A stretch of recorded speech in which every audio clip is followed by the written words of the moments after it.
Tonight, as the modern world recedes and the quiet hum of existence settles around us, we invite you to journey back in time to a land shaped by ice and fire, by long winters and the restless sea.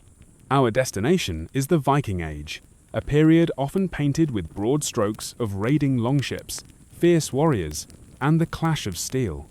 Yet, beneath the thunder of battle and the clamor of sagas, there existed a nuanced tapestry of daily life, resilience, and quiet strength.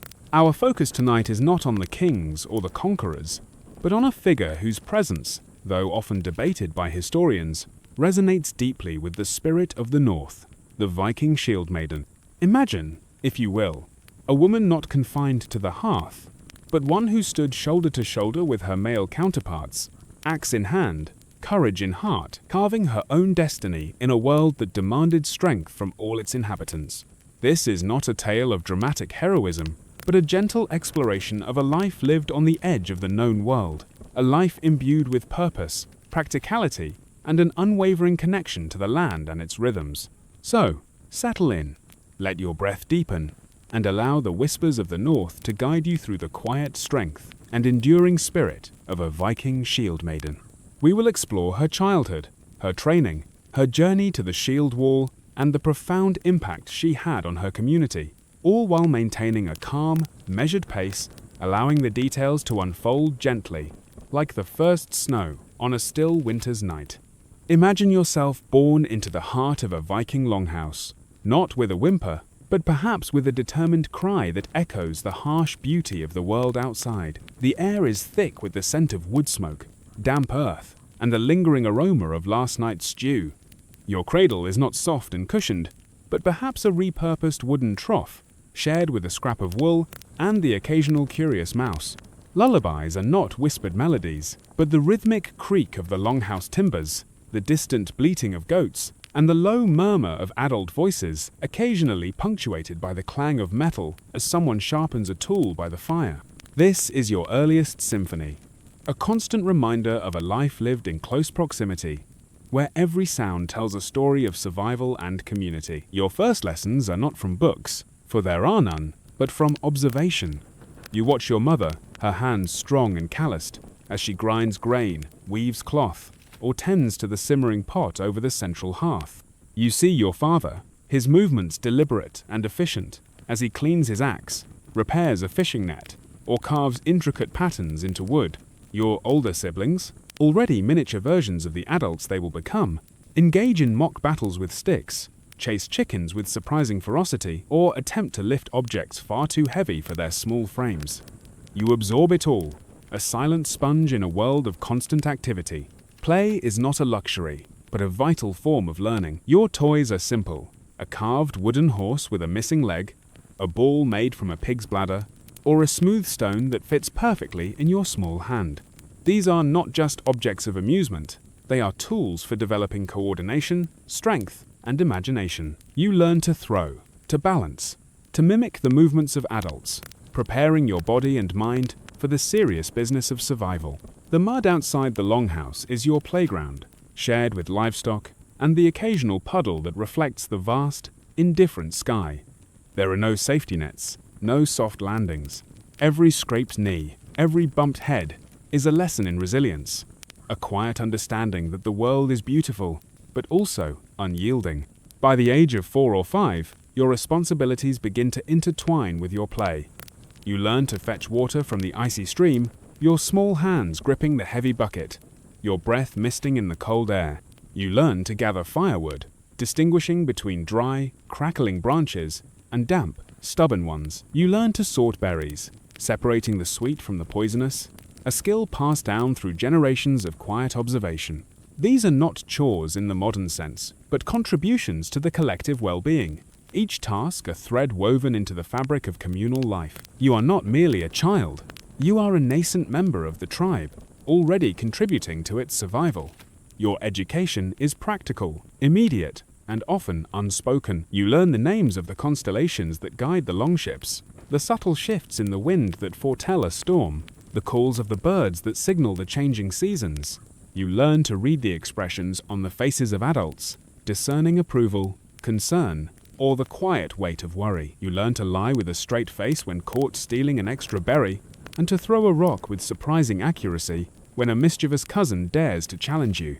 There is a quiet pride that begins to stir within you, a sense of belonging to this hardy people, a people who face the world with a stoic gaze and an unyielding spirit. Your grandmother, her eyes wise and ancient, might pat your head and murmur, "She has the look of one who will grow to terrify men." You don't quite understand, but the sound of it settles in your chest, a quiet promise of strength yet to come. As the years unfold, the playful skirmishes of childhood gradually transform into the rigorous discipline of training. The wooden sticks are replaced by blunted blades, the mud playground by the hard-packed earth of the training field. Your education is no longer just about observation. It is about deliberate practice, repetition, and the relentless pursuit of mastery. The goal is not merely to survive, but to thrive, to become a formidable force in a world that respects strength and skill. Your mornings begin before the sun has fully kissed the horizon, the air crisp and biting. You join the other young warriors, both boys and girls, in drills that stretch your muscles and test your endurance. You learn the rhythm of the shield wall, the precise angle to hold your shield to deflect a blow, the subtle shift of weight that allows you to deliver a powerful strike. Your hands, once soft with childhood, begin to harden, calluses forming over blisters, a testament to your unwavering commitment. The ache in your muscles is a constant companion, a quiet reminder of the work being done, the strength being built. Weapon training is central to your development. You learn to wield an axe, not just as a tool for chopping wood, but as an extension of your will, a swift and decisive instrument of defense. You learn the balance of a sword, the thrust of a spear, the silent arc of an arrow.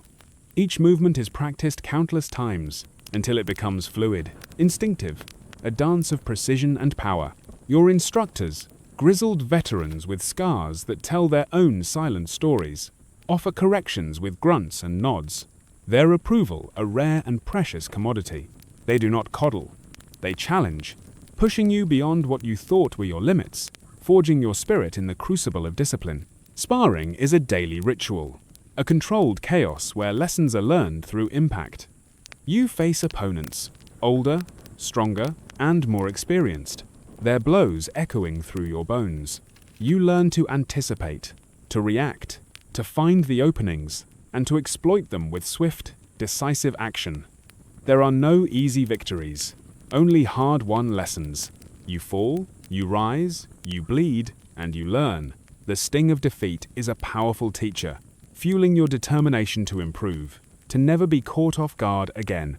You learn that hesitation is a luxury you cannot afford, that in the heat of battle, a moment of doubt can mean the difference between life and death. Beyond physical prowess, you are taught the importance of strategy and cunning. You learn to read the battlefield, to understand the flow of combat, to anticipate the movements of your opponents. You learn to use the environment to your advantage, to exploit weaknesses, and to protect your own. You are taught to be resourceful, to adapt, to find a way to win even when the odds are stacked against you. This is not just about brute strength, it is about the sharp edge of your mind, the quickness of your wit, the unwavering focus of your will. Socially, your training sets you apart. While some girls your age begin to focus on domestic arts, on weaving and preparing for marriage, your path is different. Your hands are more accustomed to the grip of an axe than the spindle, your thoughts more occupied with battle formations than bridal arrangements. When boys your age attempt to flirt, you respond with an offer to spar, a challenge that often sends them retreating with a newfound respect. You are not interested in being tamed, you are interested in being formidable.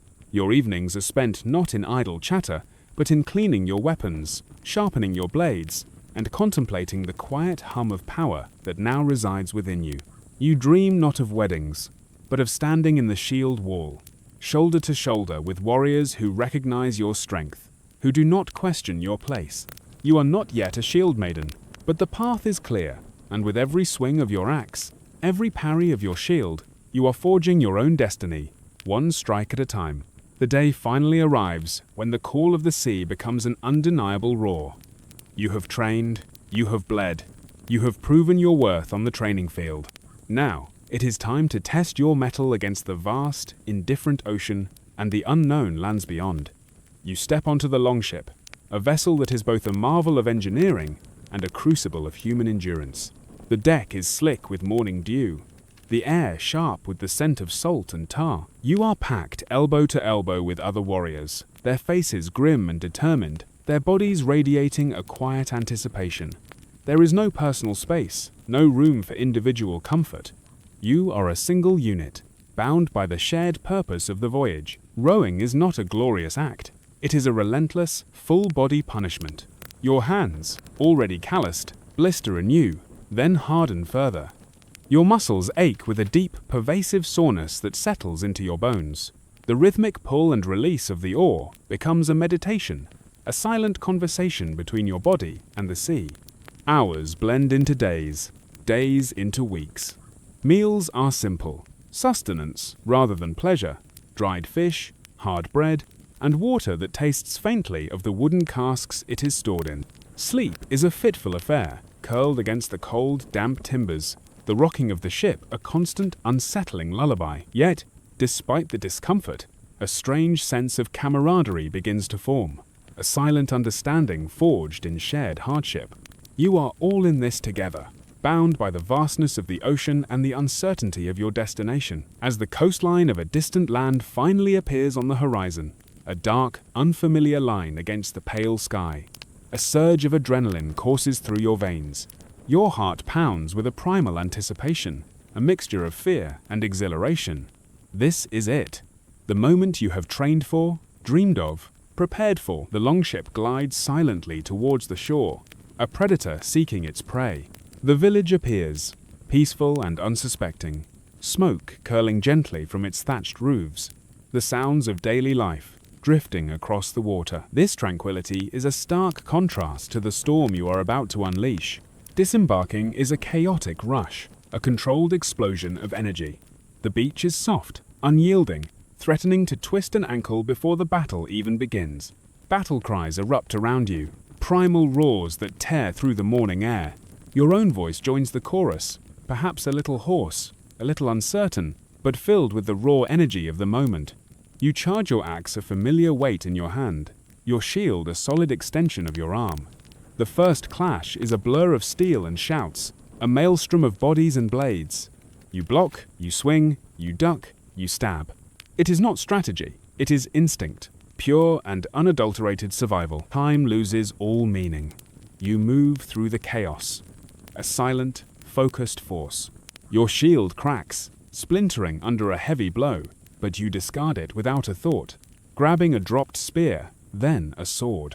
You are a whirlwind of motion, your body responding to the demands of the moment, your mind clear and sharp. You fall, you rise, you fight. The blood on your hands is not all yours, a grim testament to the ferocity of the encounter. The sounds of battle slowly recede, replaced by the crackle of burning thatch and the distant cries of the vanquished. You stand, bruised and battered, your muscles screaming in protest, but alive. You survived, you fought, and in the quiet aftermath, as the adrenaline slowly recedes, you feel it, the rush, the certainty, the profound sense of power that comes from facing death and emerging victorious. This was your first raid, and it will not be your last. You are a warrior, forged in the crucible of battle, and the world will remember your name. As the raiding season yields to the biting cold of winter, the longships are dragged inland, their sleek forms resting like slumbering dragons. The roar of battle is replaced by the howl of the wind, the salty spray of the sea by the relentless fall of snow. This is the time of the winter's embrace, a period of forced introspection, of quiet resilience, and of the subtle strengthening that comes from enduring hardship. You return to the longhouse, expecting rest, perhaps even praise, but what you find is the relentless rhythm of winter life, a different kind of battle, fought against the elements and the encroaching darkness.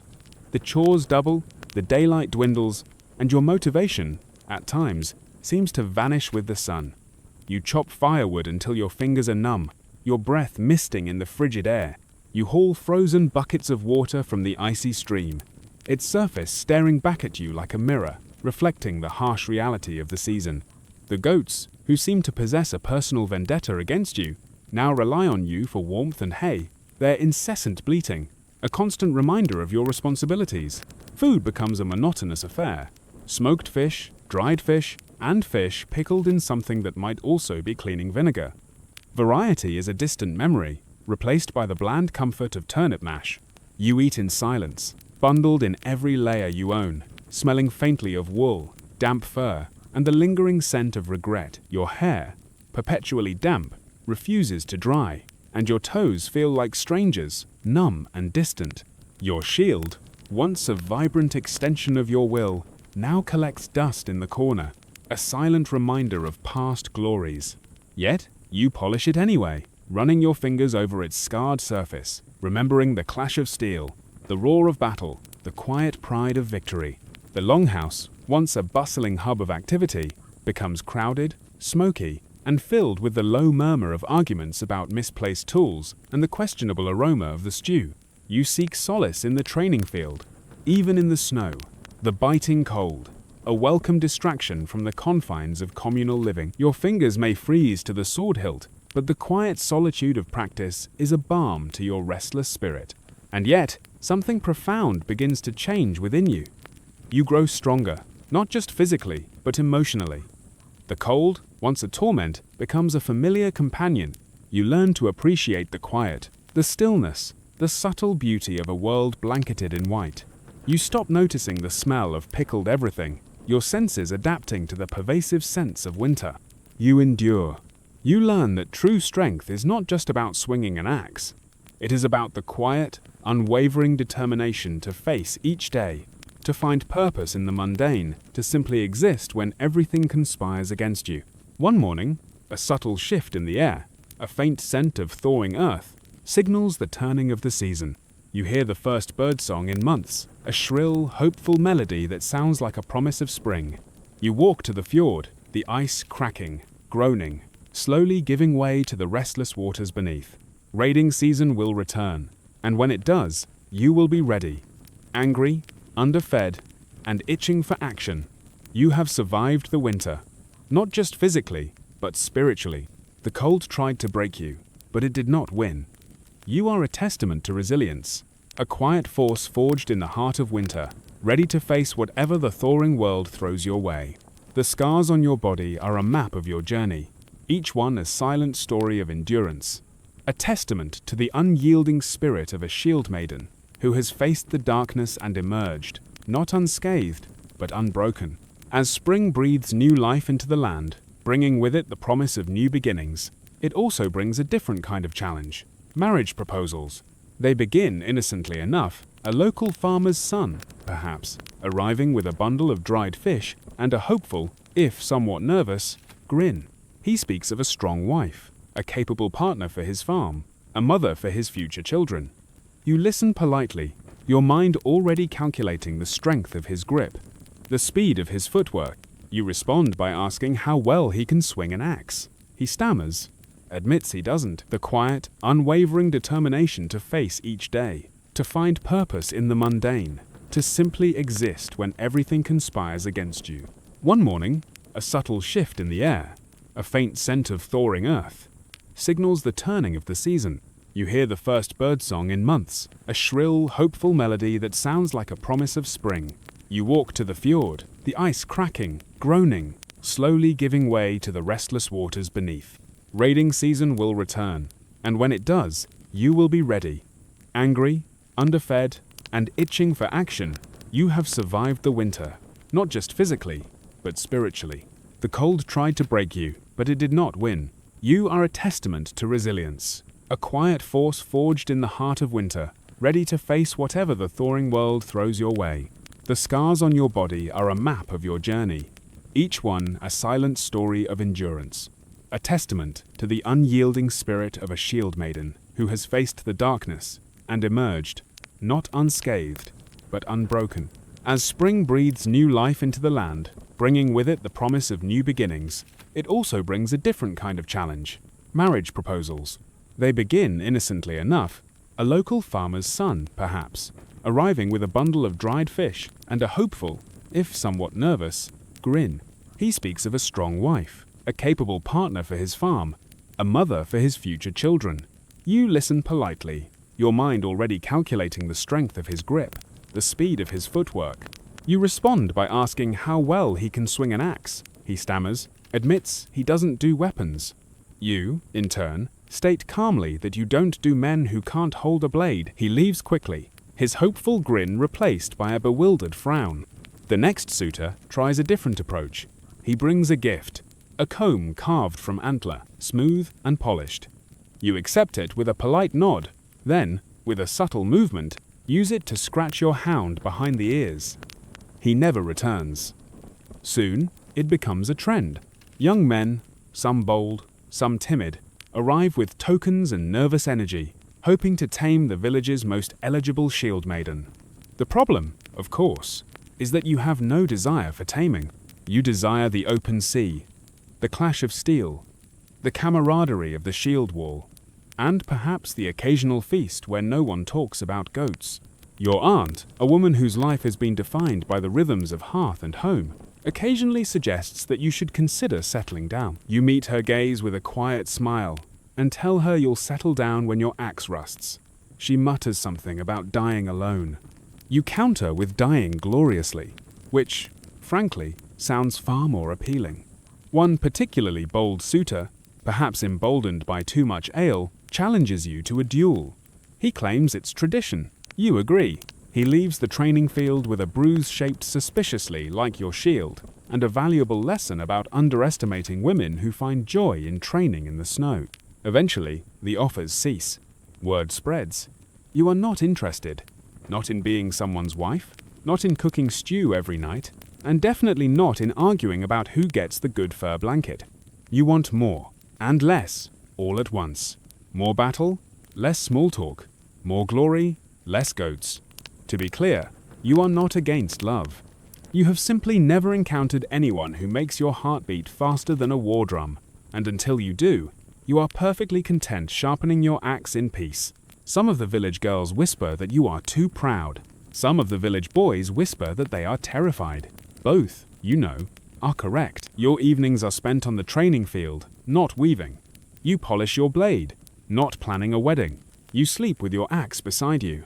Not out of loneliness, but because it is the only companion that never talks back, never questions your choices, and is always ready for the next adventure. You have chosen a path less traveled, a life defined by your own strength and will, and in the quiet solitude of your determination, you find a profound sense of peace. The unspoken path is your own, carved with every swing of your axe, every step you take towards a destiny that is uniquely yours. You have fought before. Raids, skirmishes, petty clan feuds over goats and insults. But the great battle, the one that truly changes you, is different. It begins before dawn, with the kind of silence that feels like the earth holding its breath. The enemy is not a distant village of scared farmers. These are warriors, armed, armored, and already sharpening their blades with your name in mind. There is no stirring speech, just your chieftain's gruff mutter, "Don't die, stupid," before he walks off to tie his boots. You nod. That sounds about right. You stand in the shield wall, shoulder to shoulder with people you have fought beside, shared meals with, and occasionally insulted around the cookfire. Your shield feels heavier today, your breathing more measured. Someone nearby throws up. Someone else sings a low, guttural chant. And then it begins. The first clash is chaos. A maelstrom of slamming shields, screaming swords, and the primal roar of men and women fighting for their lives. You block, you swing, you duck, you stab. It is not strategy. It is survival at the speed of panic. Your shield cracks, a clean hit from someone twice your size. Splinters fly. You toss it aside and keep going, barehanded, bloodied, and just angry enough to make it interesting. Your axe breaks. You pick up a spear dropped by a man who no longer needs it. You lose track of time. You forget what language you are shouting in. You only know your feet hurt, and your arms don't stop moving. At some point, you fall. Not dramatically, just a stumble. You land in the mud next to a corpse that looks a lot like someone you knew. You can't hear anything but the thudding of your heart and the distant roar of battle. A shadow looms. You roll. A blade misses you by a hair. You grab a rock. You use it, It works, somehow. When it is over, truly over, the field is quiet again. Except now it is not the earth holding its breath. It is the dead who will not breathe again. You sit there, covered in blood that isn't entirely yours, trying to remember how to feel things like fear or pride or even hunger. A bird lands nearby and immediately regrets it. You survived. You shouldn't have, but you did. And when someone asks you how, you'll shrug and say, "Didn't have anything better to do."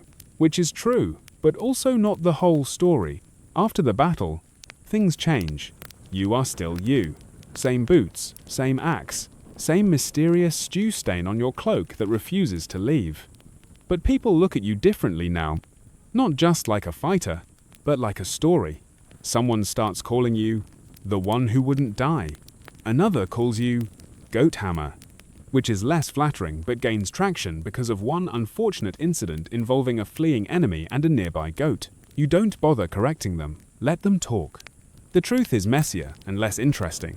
When you walk through the village now, people move, not away, just aside, like they're not sure if you're going to ask for help or issue a challenge. You nod politely. They nod back, very cautiously. Children whisper your name and dare each other to poke your shield while you're not looking. They never succeed. You once caught a boy mid-sneak and handed him your axe. He froze. You said nothing. He returned it and fled. You haven't seen him since. Smart kid. Warriors now ask for your opinion before a raid, not just out of politeness, but because you've been there, done that, and came back with more scars than excuses. You're no longer that loud girl who hits hard. You're a veteran, a problem solver, a cautionary tale with a great arm swing. Strangers know your name, or at least something close to it. A visiting merchant bows too deeply and calls you Mistress of Blades. You correct him by spitting into a bucket and asking if he brought better cheese this time. He nods so quickly he almost faints.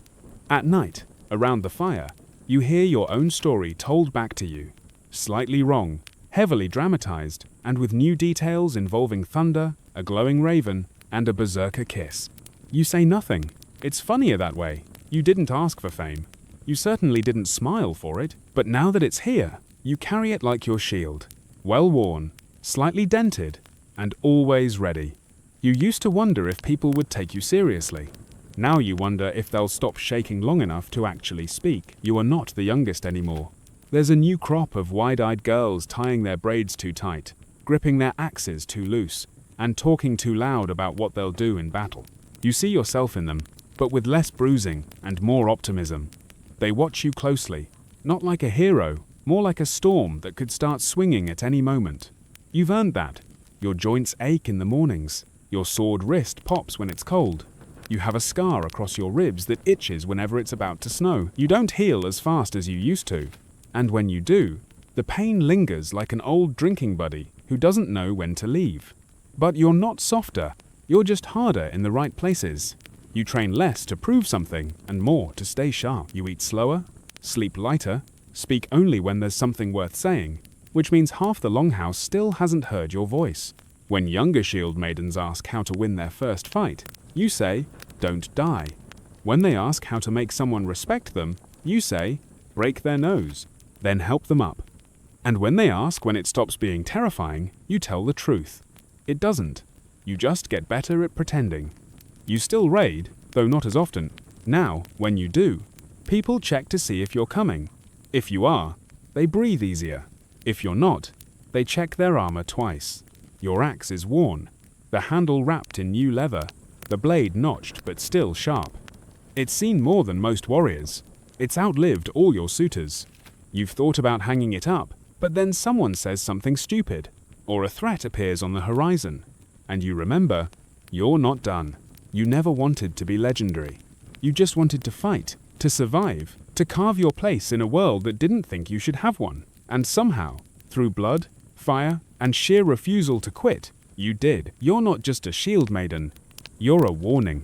And the next time someone asks if you still fight, you'll smile just a little and say, "Only when it's necessary, and sometimes just for fun." Long before the gleaming hospitals and sterile white coats of modern medicine, humanity sought solace and healing in practices deeply intertwined with the spiritual, the natural, and the communal. Tonight, we gently shift our focus from the clatter of Viking steel to the quiet wisdom of ancient healers, exploring how different cultures approached the profound mystery of illness and recovery. These were not just medical practices, they were profound conversations with the cosmos, attempts to restore balance not just within the body, but within the soul and the very fabric of existence. Let us drift now to the sun-drenched lands of ancient Greece, where healing was less about fighting symptoms and more about dreaming with the gods. Imagine yourself in ancient Greece, afflicted by an ailment that defies earthly remedies.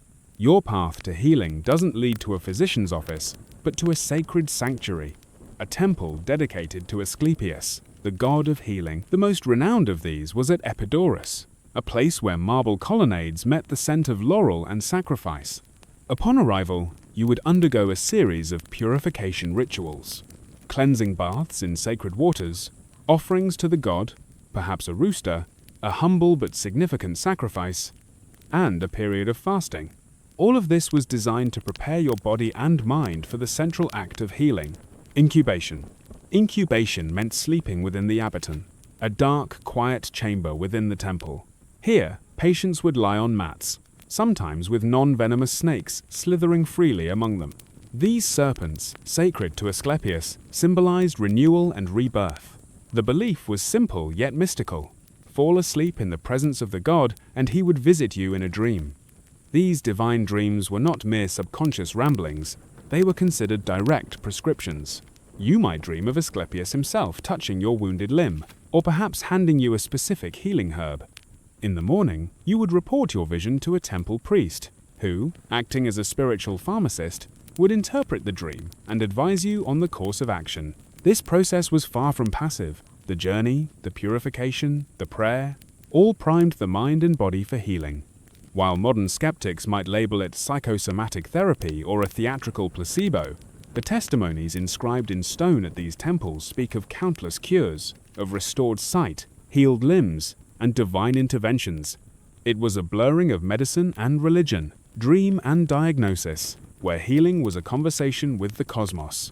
And, if you were lucky, the cosmos answered back, softly, in the shape of a god, a whisper, and a snake curled at your feet.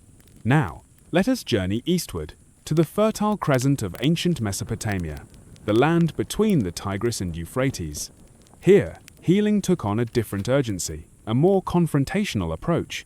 Illness was not merely a biological malfunction, it was deeply personal, often attributed to malicious spirits, sent by angry gods, jealous neighbors, or vengeful ghosts. And the cure? To trap the demon in a bowl. These so-called incantation bowls, also known as Babylonian demon bowls, were the Mesopotamian equivalent of spiritual bug zappers. They were simple ceramic objects, typically placed upside down and buried beneath the thresholds of homes, but their purpose was anything but decorative. Each bowl was inscribed with spiraling texts, written in Aramaic or other local languages, invoking protective spells and divine names. The writing was dense, deliberate, and often a little unhinged, calling upon angels, saints, and cosmic powers to bind whatever malevolent force might be lurking. The demon wasn't just expected to leave the body. It was meant to stay trapped in the bowl forever, like an ancient spiritual Tupperware. Some bowls even featured crudely drawn images of the offending spirit, bound in chains, looking rather uncomfortable. A magical mugshot, if you will. Others went further, including family names, domestic complaints, and even mentions of rival sorcerers. It wasn't just about healing, it was about defense, in a world teeming with curses, evil eyes, and whispered spells. These bowls were typically buried under doorways, thresholds, or the corners of homes because, much like nosy neighbors, demons were believed to linger at the edges, waiting to slip in unnoticed. The bowls served as invisible bouncers, keeping the bad vibes out and the family intact. While modern medicine might scoff, the deeper logic is strangely relatable. These rituals externalized invisible threats, gave fear a name, a shape, and a container, and in doing so, they gave people a sense of control in a chaotic world. So, next time you feel something's off and can't quite explain it, perhaps check under your doormat. Who knows? There might still be a dusty bowl silently doing its job, holding back the shadows with little more than ink. clay, and ancient Mesopotamian hope. While Mesopotamians were busy trapping demons in pottery, the ancient Egyptians turned to something more sensual: plants, perfumes, and potions. For them, healing wasn't just about restoring the body. It was about balance, harmony, and divine scent. At the heart of this fragrant medical tradition was the blue lotus, a flower with hypnotic power and spiritual prestige. The blue lotus wasn't just beautiful, it was intoxicating. Literally. Soaked in wine or infused into salves, it was used to induce mild euphoria and ease pain, grief, or spiritual distress. Ancient paintings show partygoers clutching lotus blooms during feasts, priests offering them in temples, and even mummies buried with them. The flower was thought to connect the living with the divine, opening the mind to healing dreams and sacred visions. But the lotus wasn't the only tool in the Egyptian medical chest. Far from it. Egyptian medicine was a dazzling mix of the empirical and the esoteric. They catalogued over 800 remedies in texts like the Ebers Papyrus, a 20-meter scroll filled with everything from crocodile dung suppositories, yes, really, to honey-based wound dressings. Some of these treatments were surprisingly effective, especially the ones involving garlic, frankincense, and myrrh, all known today for their antimicrobial properties. Others were more spiritual than scientific. One common remedy for toothache involved placing a cooked mouse on the sore spot. Another involved chanting spells to drive out illness as if it were a disobedient servant. The line between prayer and prescription was thin, and doctors, called SUNW, often doubled as priests. The temples themselves acted like hospitals. The sick would come to be treated with a combination of poultices, incantations, and offerings to deities like Sekhmet, the lion-headed goddess of plagues. If you recovered, great. If you didn't, well, perhaps the gods were testing your resolve. But make no mistake, Egyptians weren't blindly magical in their approach. They performed surgical procedures, set bones, and drained abscesses. They even understood the pulse and examined urine to diagnose illness. In fact, some Greek physicians like Hippocrates and Galen later borrowed heavily from Egyptian methods. Still, the rituals always lingered, because in Egypt, healing wasn't just a physical process. It was a sacred act, a way of aligning the flesh with the eternal. And sometimes, all it took was a flower, a spell, and a little bit of faith wrapped in linen. While the Egyptians were wrapping the sick in scented oils, far to the north in Siberia and across the indigenous Americas, healing took on a different urgency, not treating the body, but retrieving the soul. Here, illness wasn't just a symptom. It was a sign that part of your spirit had wandered off, stolen, frightened, or misplaced, and the only person who could go get it back was the shaman. Shamans weren't doctors in the clinical sense. They were intermediaries, part priest, part healer, part cosmic travel agent. Their healing rituals could involve hours, or even days of drumming, chanting, fasting, and induced altered states of consciousness. The purpose? To journey into the spirit world, where they'd battle hostile entities, negotiate with ancestors, or bargain with nature spirits, all to recover the missing piece of a patient's soul. These weren't metaphorical journeys. For the shaman and the community, they were very real. Tools of the trade included drums, believed to be the heartbeat of the earth, animal masks or cloaks, representing spirit guides, and occasionally psychoactive plants to open the inner vision. One popular tool among Amazonian shamans was ayahuasca, a powerful brew that induces visions, purging, and what one might kindly call revelatory chaos. Soul loss could be caused by trauma, grief, or breaking taboos. Symptoms included chronic fatigue, depression, or bad luck, what today might be called psychosomatic or psychological distress. But instead of therapy sessions, a healing ceremony might involve calling your name into the forest, dancing around a fire, or listening to your healer chant the spirit back into your chest. In some traditions, the shaman would physically act out the struggle, shaking, miming a battle, or pulling invisible threads from the body to symbolically remove the sickness. In others, they'd blow sacred smoke over you, touch pressure points, or whisper prayers into the ear of a sleeping child. There was no sterile distance. Healing was communal, emotional, and mythic. It was about storytelling, memory, and restoring the invisible bonds between a person and the world around them. Because in these cultures, you don't just catch a cold, you catch a crack in your soul. And if you're lucky, someone brave enough will go into the dark to bring your spirit home. As shamans searched for missing souls in the spirit world, the ancient sages of India turned inward, mapping the rhythms of life into something more structured, more methodical, and just as mystical. Ayurveda, meaning knowledge of life.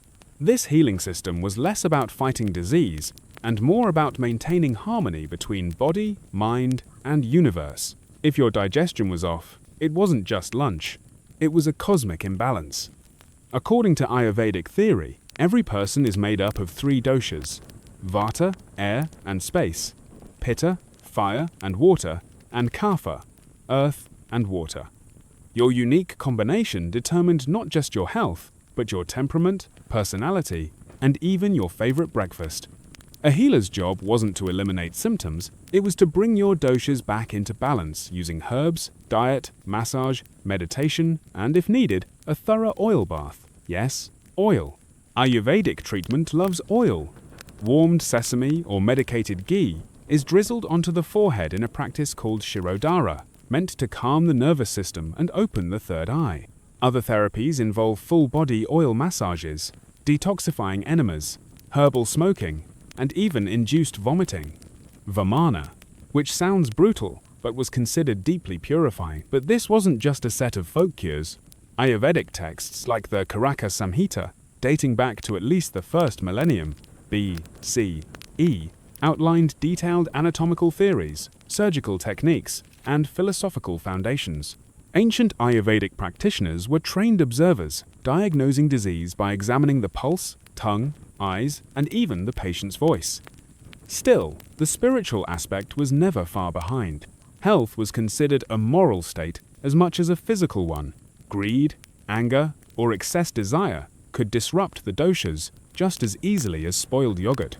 Meditation, chanting, breath control, pranayama, these weren't just spiritual practices, they were daily medicine. And then, of course, there were the herbs. Turmeric for inflammation, ashwagandha for vitality, neem for purification.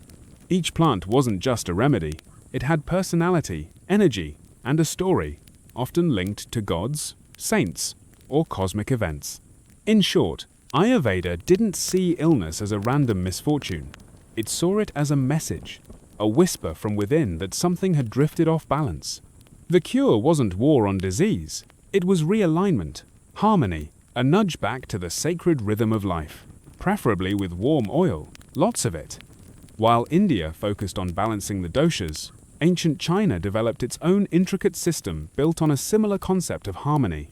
The flow of energy, or qi, pronounced qi, in traditional Chinese medicine, TCM. Illness wasn't just the presence of disease, it was the blockage or misdirection of life force. Think of qi as a kind of invisible river flowing through your body. When it stagnates, floods, or dries up, things go wrong. When it flows freely, health is restored. At the center of this worldview were 2 guiding principles: yin and yang, the complementary forces of cold and hot, dark and light, passive and active. A good healer didn't just identify what was wrong. They asked, which element is overbearing? Which one is missing? Are you too much fire? Not enough water? Is your spleen holding a grudge? Practitioners examined your tongue, listened to your voice, and took your pulse, not once, but at several spots, each corresponding to different organs. Your liver might be angry, your kidney might be fearful. The diagnosis often sounded more poetic than pathological, but that didn't make it less powerful. Treatment often involved acupuncture, inserting hair-thin needles along meridians to unblock energy paths and encourage natural flow. While the thought of needles may not sound comforting, many found the experience strangely calming, sometimes even euphoric. But TCM wasn't a one-trick philosophy. It also employed cupping, moxibustion, burning herbs near the skin, qigong, energy movement exercises, herbal medicine, and meticulous dietary plans. Ginger, ginseng, licorice root, each prescribed with careful intention. One of the most revered texts in this tradition is the Huangdi Neijing, the Yellow Emperor's Inner Canon, a medical philosophical dialogue written around 200 BCE. In it, The emperor and his physician discussed not only the nature of illness, but the rhythms of seasons, emotions, and even politics. The body, after all, was a miniature version of the universe. In Chinese medicine, you weren't just a sack of organs, you were a living ecosystem, a part of the cosmic order.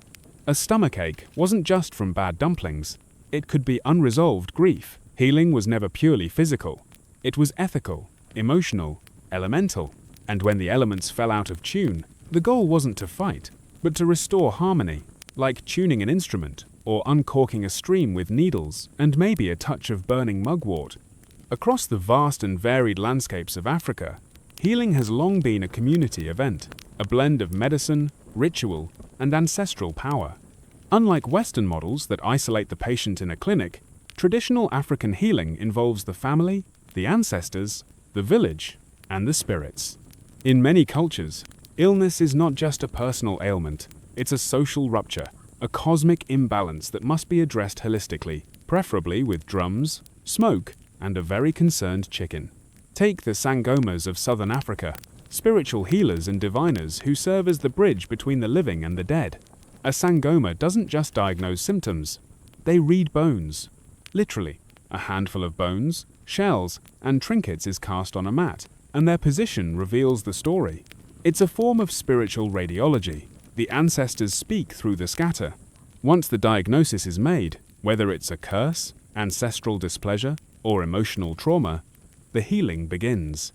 Rituals may involve animal sacrifice, plant-based remedies, or initiation dances.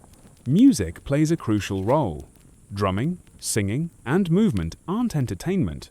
They're tools to shift energy, invite spirit guides, and enter trance states. The goal: to heal not only the body, but the soul, and its unseen ties to others.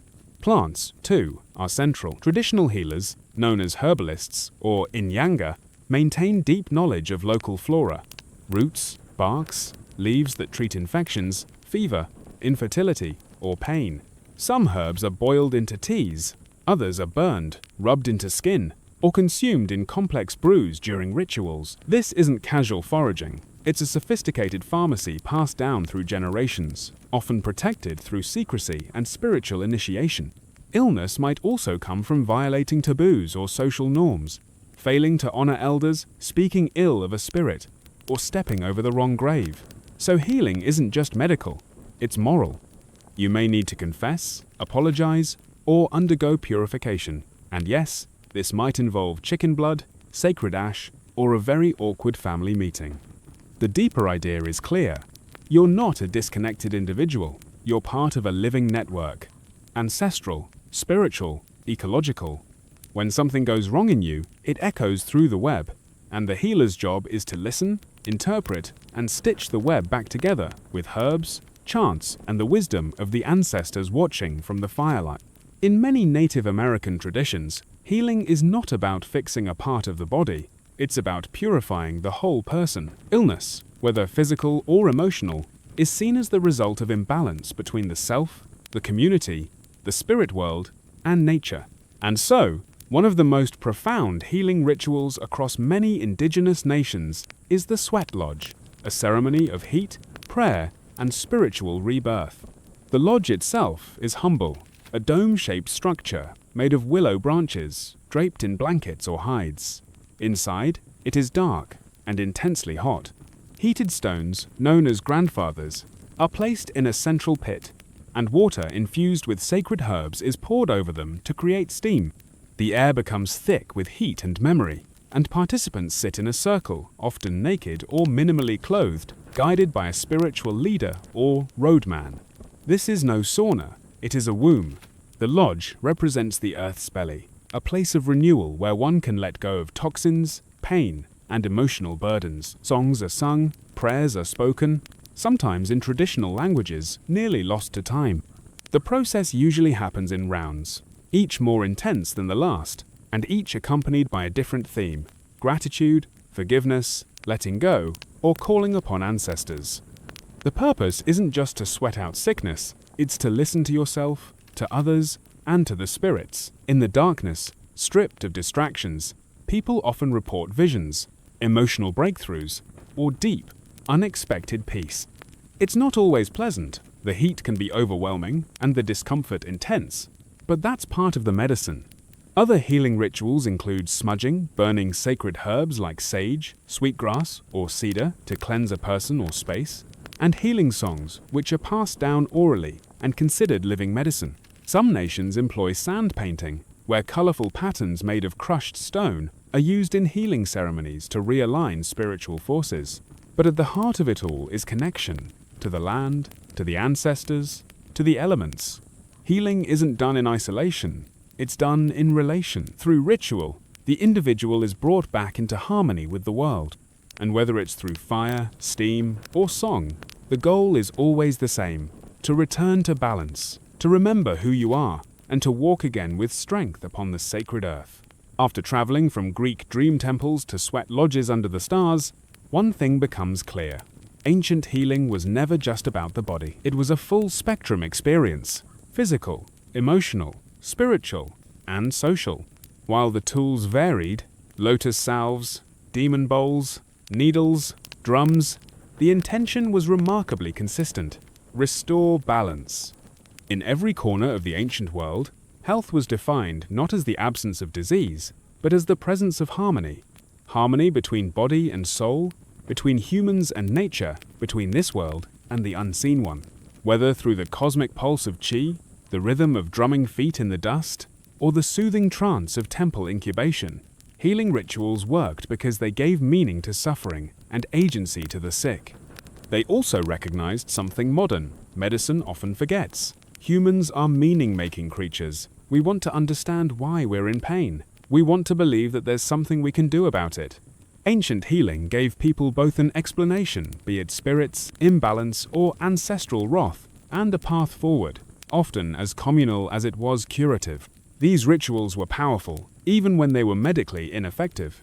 A Mesopotamian demon bowl might not have killed bacteria, but it might have calmed the mind. A shaman's soul retrieval may not have mended bones, but it could soothe trauma in ways language couldn't. Even where the science fell short, the storytelling, the symbolism, and the ceremony had genuine therapeutic value. And here's the twist. Many of these ancient insights are coming full circle. Modern medicine now embraces mind-body approaches, meditation, visualization, and even plant-based therapies. Psychedelic-assisted therapy echoes shamanic journeys. Hospitals incorporate music, aroma, and culturally sensitive rituals into care. It's almost as if, after centuries of scientific dominance, we're remembering something our ancestors knew instinctively. Healing isn't just about chemistry, it's about connection. So, what do ancient healing rituals teach us? Not just about herbs and chants, but about ourselves. That we're not machines to be fixed, we're ecosystems to be nurtured. That a whispered prayer, a rhythmic drumbeat, or the scent of sacred smoke can sometimes reach places a scalpel cannot, because deep down, healing isn't just a medical process, it's a human one.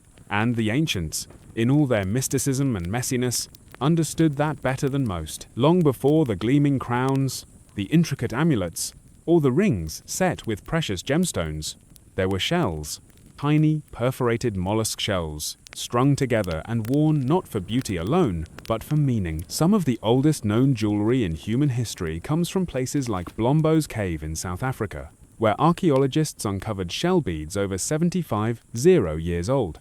These weren't just random decorations, they had been deliberately pierced, smoothed, and arranged. In other words, they were designed. So why would early Homo sapiens spend precious time threading together shells, teeth, bones, and stones, when survival was already a full-time job? The answer seems to lie in communication. These ornaments weren't just aesthetic, they were a language. A necklace might signal your role in the group, your family lineage, or your readiness to mate. Jewelry was a wearable story, one that spoke without words.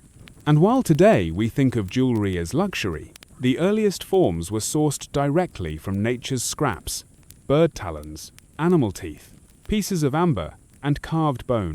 Nothing was wasted. Everything held potential meaning. A predator's tooth worn around the neck didn't just look cool. It said, "I survived this."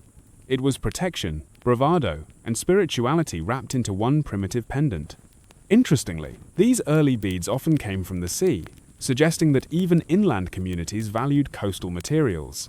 This implies a level of trade and exchange, possibly among early tribes. Jewelry, even then, was portable culture, a way to carry identity and relationships across landscapes. But there's also a spiritual layer. Some anthropologists believe these objects had magical or ritual purposes. Shells were connected to water, bones to ancestors, teeth to strength. They weren't just decorative, they were talismans, worn close to the body to ward off illness, misfortune, or evil spirits. In essence, the birth of jewelry marked a turning point in human cognition. It showed an awareness not only of self, but of how the self appeared to others. A shell on a string became more than decoration. It became a statement about belonging, about survival, about meaning. So no, ancient humans weren't primitive in the way we once thought. They were already artists, curators, and storytellers, carving their identity into bone and threading their legacy through a hole in a shell. As human societies advanced through the Paleolithic period, jewelry took on deeper layers of symbolism, becoming markers of life and death, of belonging and legacy. During the Ice Age, adornments weren't just worn, they were buried, sometimes with great ceremony. The earliest graves, like those found in Sungheer, Russia, dating back over 30 years, tell us that even then, jewelry had profound significance. One such grave held a child, perhaps no older than 10, laid to rest in a tunic adorned with over 40 ivory beads, each one painstakingly carved from mammoth tusk, each one taking hours to make. The entire process likely took thousands of hours, all for a child. What does that tell us? That jewelry had transcended ornamentation. It had become a sacred rite, a farewell, and maybe even a promise to the next world. These Ice Age pieces weren't made in haste. They featured symmetry, repetition, and rhythm, showing a surprisingly developed aesthetic sense. Pendants shaped like animals, patterned beadwork, and bracelets carved from reindeer antler suggest both technical skill and spiritual symbolism. Jewelry was no longer improvised from scraps. It was a dedicated craft, and the materials told stories of place and identity. Baltic amber has been found far from its point of origin, suggesting long-distance trade networks. Jet, a black fossilized wood, was prized for its deep luster and was used in mourning jewelry even millennia later. In some cultures, red ochre, a pigment resembling blood, was used to dye beads or burial garments, perhaps as a symbolic link to life force or rebirth. Jewelry during this period likely signaled social status too: who you were, where you belonged, how much labor your group was willing to invest in your decoration. These all mattered. A person buried with elaborate adornment was being honored, elevated. Perhaps they were a leader, a shaman, or simply deeply loved. And of course, there's the possibility that some jewelry served as love tokens, clan symbols, or coming-of-age markers. But without written records, these remain educated guesses, stitched together from excavation sites and careful analysis. Still, what remains is striking. Even amid ice, danger, and survival struggles, humans took the time to create and wear beauty.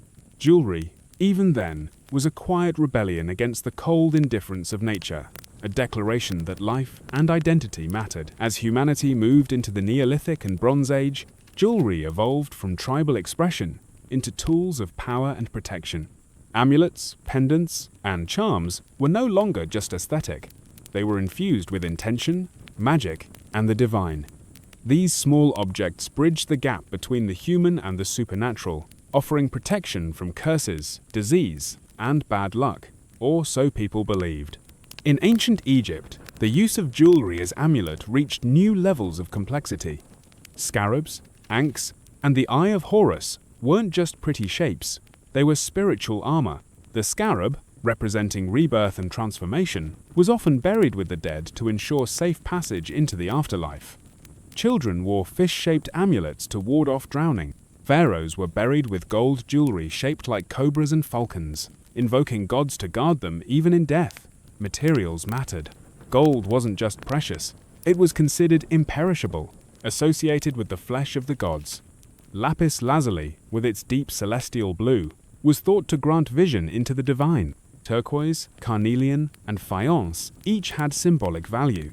Jewelry became a way of coding cosmic ideas into wearable, personal items. In Mesopotamia, similar beliefs thrived.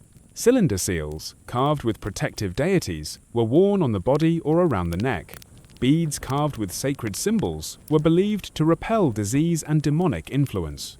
Even kings were often shown wearing heavy jewelry, bracelets, collars, earrings, not just for wealth display, but for spiritual defense. The ancient Greeks, too, adopted amulets for protection. Soldiers carried engraved gemstones featuring gods or mythological beasts into battle, believing they'd grant strength or shield them from harm. One popular figure was the Gorgonian, the head of Medusa, worn to petrify evil itself. These amulets weren't just for the elite. Common people wore them too, sometimes in base metals or clay rather than gold. But the intention was the same. Whether around the neck, wrist, or sewn into clothing, jewelry became a daily interface with the divine. It served as medicine, shield, and whispered prayer. At its core, ancient jewelry had become a tool of survival, not in the physical sense, but spiritually and socially. It allowed humans to carry the gods with them, to turn fear into something wearable, and to face the uncertainty of life with beauty and a little borrowed power from the universe. As civilizations grew more stratified, jewelry evolved from sacred object into a visible marker of hierarchy. No longer just protective or symbolic, it now screamed, "I have power, I have wealth, and you don't." From Mesopotamian queens to Chinese emperors, jewelry became political. Its gleam a reflection of divine favor and elite identity. In Sumer, one of the earliest cradles of civilization, archaeologists unearthed astonishing examples of elite adornment. In the royal tombs of Queen Puabi, buried around 2600 BCE, was entombed in layers of gold and lapis lazuli, headpieces, necklaces, large gold earrings, and an elaborate beaded cape made from precious stones. Her death was a performance of wealth, but also a spiritual declaration. Her jewelry carried her authority into the afterlife. The ancient Egyptians took this to even greater heights. Pharaohs wore elaborate broad collars, heavy with gold, turquoise, and enamel, symbolizing divine kingship. Their crowns were inlaid with serpents to signify protection and sovereignty. Even children of the elite were adorned with amulets and rings. Jewelry wasn't just for ceremony, it was everyday diplomacy, a language of status in plain view. In ancient China, the elite wore jade, not gold. Jade wasn't merely beautiful, it symbolized purity, immortality, and moral excellence. Confucian ideals even linked jade's physical properties to virtue, smooth yet strong, radiant but not flamboyant. Emperors were buried with jade burial suits, sewn together with gold thread, believing it would preserve the body and elevate the soul. Across the Mediterranean, the Mycenaeans, and later the Greeks and Romans, continued this trend. Gold wreaths shaped like laurel leaves were worn during public rituals and funerals, echoing both wealth and cultural refinement. Roman senators flaunted signet rings, each engraved with their family crest, acting as both a security key and a status badge. And let's not forget the role of jewelry in court politics. A lavish necklace could be a gift of favor or a trap, drawing someone into dangerous alliances. Jewelry was used to secure marriages, to signal allegiances, and to curry favor with gods and kings alike. In short, by the time writing appeared, jewelry wasn't just decoration or magic, it was infrastructure. It carried the weight of law, religion, dynasty, and class. It was the silent language of command, worn around the throat, draped across the chest, or flashed with a subtle lift of the hand. Behind every shimmering crown and engraved ring stood someone with dirt under their nails and fire in their forge. The ancient jeweler. As societies became more complex, so did the techniques of adornment. Jewelry was no longer just strung beads or hammered metal. It became art, engineering, and alchemy, often centuries ahead of its time. In Bronze Age civilizations, artisans began mastering the intricate art of granulation, where tiny spheres of gold were fused onto a surface to create delicate, textured patterns. Filigree, the art of twisting fine wires into elaborate designs, also emerged, allowing for lighter, more ethereal pieces. These techniques required immense skill, patience, and a deep understanding of metallurgy. The materials themselves became more diverse and exotic. Lapis lazuli from Afghanistan, carnelian from India, and turquoise from Persia traveled vast distances along ancient trade routes, transforming into objects of desire and status in distant lands. The discovery of new metal alloys, like bronze, allowed for more durable and complex forms. Iron, though initially less valued than gold, eventually became a symbol of strength and military prowess. The Roman Empire, with its vast network of trade and conquest, brought together materials and styles from across its dominion, creating a melting pot of adornment. Gemstones, once simply polished, began to be faceted, their internal fire unlocked by precise cuts. Cameos and intaglios, miniature sculptures carved into stone, became popular, depicting gods, emperors, or mythological scenes. The art of enameling, fusing powdered glass onto metal, added vibrant colors to jewelry, creating miniature masterpieces. The artisan was no longer just a craftsman. They were an artist, a chemist, a metallurgist, pushing the boundaries of what was possible with raw materials. Their workshops were centers of innovation, where beauty and technology intertwined.